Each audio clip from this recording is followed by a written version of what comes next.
एक पीढ़ी खत्म हो गई, दूसरी पीढ़ी खत्म हो गई, तीसरी पीढ़ी खत्म होने के कगार पर खड़ी है। न युवकों के हाथों को काम मिला, न किसानों को फसल के दाम मिले, न गांव का विकास हुआ, न गांव में उद्योग आए। केवल झूठे आश्वासन के बिना कांग्रेस पार्टी के राज में हाथ में कुछ नहीं मिला। पर जो सच है वो भी मानना चाहिए। विकास हुआ, प्रगति हुई, लोग धनवान बने, पर कौन बने? कांग्रेस पार्टी के नेता, चेले चपाटे और चमचे बहुत धनवान हुए। न जात पर न बात कर, मुहर लगेगी हाथ पर, खमाओ खींचो, अपने बाप का माल है, जितना लूटना है उतना लूटो, एक पाव डटाओ और गरीबी हटाओ। यही हुआ।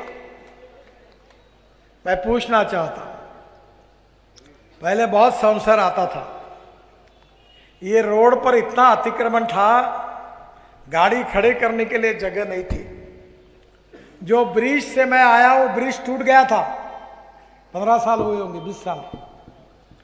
आगे का ब्रिज जो है उस पर हर बार बरसात में पानी आता था।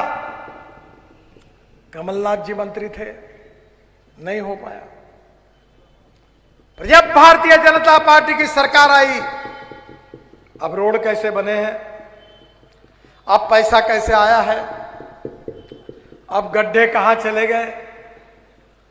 और आज मैं आपको बताना चाहता हूं, रोड में ही नहीं, विकास की प्रक्रिया तेजी से शुरू हुई है। जो कांग्रेस ने 60 साल में नहीं किया, वो 75 साल में से 60 साल आपने कांग्रेस को साथ दिया। जो 60 साल में कांग्रेस नहीं कर सकी, वो 10 साल में भारतीय जनता पार्टी ने करके दिखाया। अब डबल इंजन है। मध्य प्रदेश में भारतीय जनता पार्टी की सरकार, शिवराज जी की सरकार,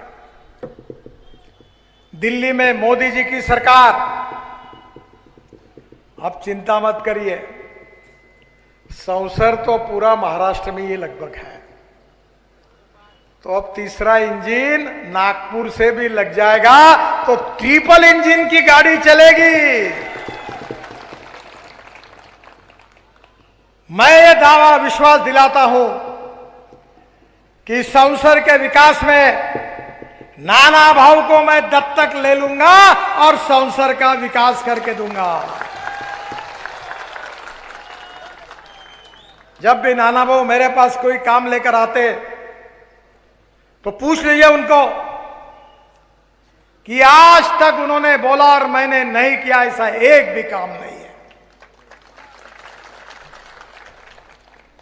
अब संसर में नए उद्योग चाहिए, संसर के नए युवाओं के हाथों को काम चाहिए। संसर के हमारे बुनकर साथी है, मैंने अभी धापेवाड़ा में एक प्रकल्प शुरू कर रहा हूं, एक बेला में शुरू कर रहा हूं, और 1200 महिलाओं को धापेवाड़ा में ट्रेन किया, और 5 गांव में ऐसे सुंदर कतरन से गालीचे बनते हैं, साड़ियां बनती है कि उसको बहुत अच्छा मार्केट मिला है। क्या यहां के बुनकरों को यह नहीं मिलना चाहिए? यहां रोजगार नहीं मिलना चाहिए? यहां अच्छा कपड़ा बुनाई करने वाले लोग तैयार नहीं होने चाहिए? यहां के खेत में सब्जी, संतरा, कपास, सोयाबीन, इसका उत्पादन पर एकड़ में नहीं बढ़ना चाहिए? बहनों और भाइयों, ये सब कुछ हो सकता है अगर सही नेता है, सही सरकार है और सही लोग है, तो तस्वीर बदलने के लिए समय नहीं लगता। हमें हमारे बेटों की चिंता नहीं है। कांग्रेस में प्रधानमंत्री के पेट से प्रधानमंत्री पैदा होता है,